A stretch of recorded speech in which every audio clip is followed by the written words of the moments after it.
ផ្លូវទៅកាន់ភាពជោគជ័យចាប់ផ្ដើមពីចិត្តជីវិតគឺជាការធ្វើដំណើរដ៏វែងឆ្ងាយមួយដែលពោរពេញទៅដោយឧបសគ្គផងនិងឱកាសផងនៅពេលដែលអ្នកមានអារម្មណ៍ថាហត់នឿយឬចង់បោះបង់សូមចងចាំនៅចំណុចសំខាន់ទាំងនេះ1កុំខ្លាចការចាប់ផ្ដើមពីចំណុច0គ្រប់ដើមឈើធំទាំងអស់សុទ្ធតែធ្លាប់ជាគ្រាប់ពូជតូចមួយដែលត្រូវបានកប់ក្នុងដីការចាប់ផ្ដើមដំបូងអាចនឹងពិបាក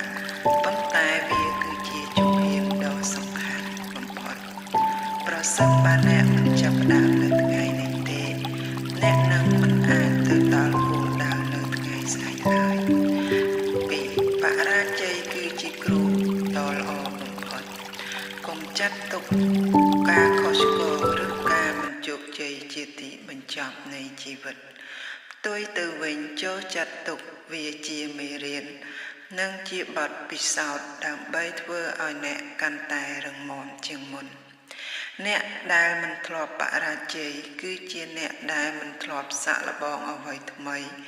សោះក្នុងជីវិត3ជឿជាក់លើខ្លួនឯងពិភពលោកនឹងមិនអាចជឿជាក់លើអ្នកទេប្រសិនបើអ្នកខ្លួនឯងមិនទាន់ជឿជាក់លើសមត្ថភាពរបស់ខ្លួនផងនោះចូលស្ដាប់សំឡេងបេះដូងរបស់ខ្លួនឯងឲ្យខ្លាំងជាងសំឡេងរិះគន់ពីខាងក្រៅ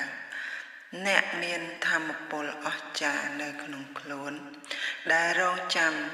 តែអ្នកដាស់វាឲ្យភ្ញាក់ឡើងប៉ុណ្ណោះ